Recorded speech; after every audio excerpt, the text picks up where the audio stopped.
Thanks for joining me today for Coffee with Bill. I'm your host, Bill Rose, and my co-host is Don Berry. Hi, everybody. Hey, we're filming right here on Don's botanical garden porch because he's got a lot of beautiful flowers and stuff like this, and it's actually 92 degrees. I thought it was going to be cooler, but hey, so this isn't really a coffee with Bill. This is coffee with lemonade and Cold water. Water, because it is 92 degrees out here. Couple old guys in rocking chairs. Rocking chairs. Retired old guys in rocking chairs.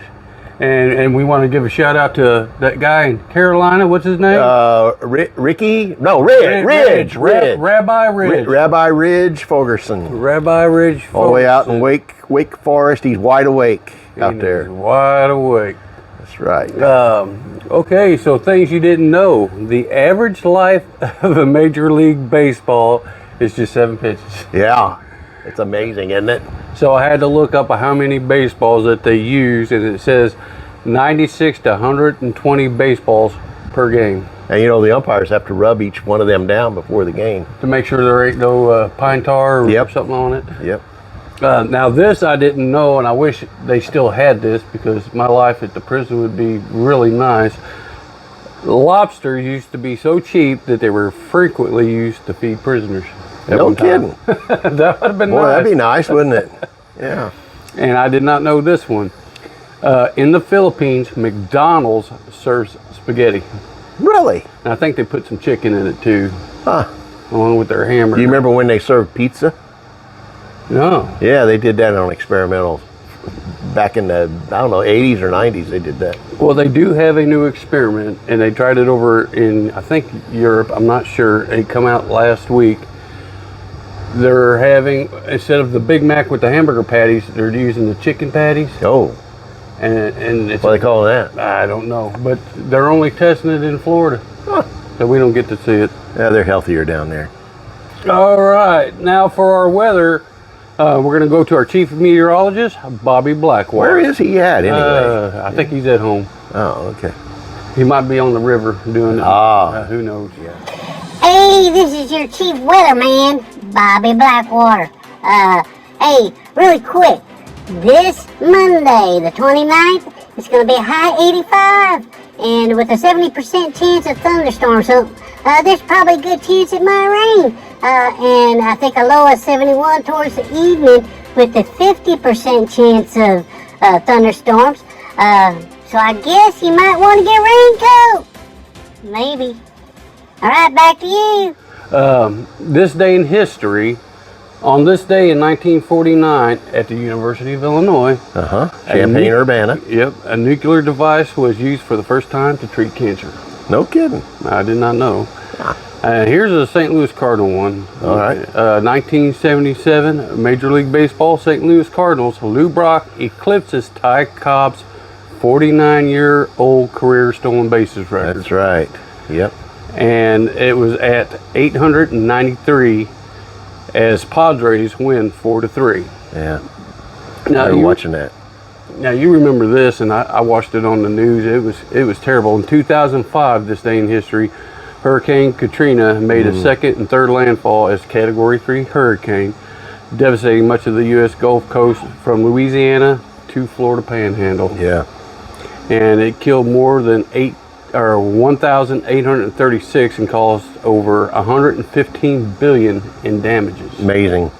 And I can remember the whole town being flooded and people trying to get. Was that the one where the dam collapsed?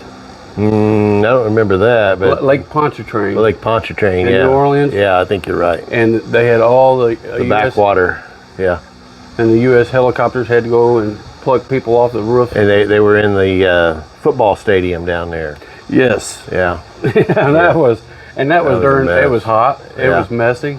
No power, no anything. It was terrible. Yeah, that was a terrible deal. Now out to our chief correspondent, Bobby Blackwater. Where is he? I don't see him anywhere. He's still at somewhere. I don't know. Subway? He could be. Could be at Subway. But we will hear from him. He does get around, doesn't he? He's a get around type of funny looking guy. Hey, good morning. This is your chief correspondent, Bobby Blackwater. Hey, I know Don and Bill's trying to find out where I was at and where I've been. And anyways, I'm at a undisclosed location. Now back to the news. Hey, Big Pharma fight. Yeah, $104 billion lawsuit from Moderna against Pfizer and BioNTech on this COVID vaccine. Well, they must have stole some technology. Well, I'm just here to tell you the technology apparently ain't that good. I got Moderna, both shots and the booster. I got COVID. Back to you. All right. So, Don, Yes. have you experienced hardships in life? Oh, I think everybody has, at one point or another, whether it's an illness or the death of a loved one or a loss of a job or, lots of Someone things. hurt your feelings. Sure. Maybe you got that unexpected bill and you don't have funds to do. Yeah. More You know. month at the end of the month than the payments. And no different when I hit that pole out to grade school and I damaged my truck. Uh-oh. That was almost $1,000. That's an unexpected Little thing. things you don't look into. Yeah. Yeah, they weren't expected bills. And I'll tell you, I was kind of upset. And I was like, Now, by a pole, you mean like a metal pole, not a person from Poland. No, it was a concrete Okay. that was holding a I don't want people to think you were running people over. Yeah, so maybe things didn't go as expected. Maybe, like you said, the unexpected bill, someone hurt your feelings, and it's got you so worked up, you can't think straight. And we've heard that term. Sure. I'm so mad I can't think straight. Yeah. Yeah. Have you ever been in something like that? Oh yeah, you get all discombobulated and you don't know what you're doing. You're so That's a new term. yeah Discombobulated discombobulated. takes the place of I can't think straight. That's it. Yeah. They use that a lot in college and things. Ridge Fulkerson's probably using that at Wake Forest. He probably is. Hey, don't plagiarize my work. Okay. No. Anyways, yeah, I believe we all encounter situations when we fall into aggravation, and sometimes we get in that state of depression Yeah. when things ain't going as smooth as we expected, and you agree with that. A lot of times I can't think straight. My mind gets fogged, as you say. Yeah. What can we do as Christians to overcome that mental state that's in our head? And we're going to be talking about mental state, I think, in this next Connect group. Yeah. Exactly. When we are in that funk, what can we do as Christians when we get in that mental state? Well, I think you got to stay prayed up. I mean, none of us probably do enough praying. I know I don't. We think we're so strong, and I'm not going to bother God with this because this is trivial, and I can take care of that on my own. I don't need to ask God for help. Well, we should ask God for help on everything we do. Yeah, the big thing, I tell you what, you hit it right in a nutshell. Ask God. Yeah. And I believe. Do you believe sometimes we get in that mental state, we fail to turn to Him because we're so fogged up? Yeah. And I'm thinking we fail to turn to Jesus and God's holy word, the Bible, which has a lot of things in it, a lot of scriptures that can help you out. And I think maybe sometimes a lot of us don't get into the word and stay in it constantly. I'm a believer. The more you read it, the more you remember it. Right. Right. And at this age, we don't remember much. No. I can't even remember what I ate. So I tell you what, I think in the past I always told myself, if it doesn't kill me, I have nothing to worry about. That kind of eases it a little bit. It's not turning towards Jesus, but I'm always like, well, if it doesn't kill me, I ain't got nothing to worry about. Yeah. Now, I stop myself and I always do that WWJD. What would Jesus do? And Sure. I tell you what, that is a big helper. Everybody, I think now a lot of people think that's an old, was that an acronym? Yeah. But it's true. Sure. It's still true today. It's true today, and you see it. You used to see it on cars, people's wrists. And I'm going to tell my audience here: if you get in that situation, ask yourself, what would Jesus do? Yeah. Exactly. How important is it to get and be in God's holy word so that we can know to handle these hard situations. Oh, I think it's very important, and I think, I hope people will take advantage of, Teena Turner is going to do this class starting on September 7th. Is this the same Teena Turner that sings? It's not Ike's ex-wife, no. It's a different Teena Turner. A lot of people confuse her because she's multi-talented as the other Teena Turner. They spell their first names different. Yes, this Teena spells it T-E-E-N-A. And the other one? It's T-I-N-A. Yeah. And of course she's never been married to Ike. She's married to Ken. Ken Turner? Ken Turner. I mean, he's a good guy. Yes, he is. He's a great cook. I don't know if you knew that. But he fixed several things for us last month at the last Connect when Mr. Mathis was doing it. And he brings vegetables. Yes, he brings vegetables from his garden.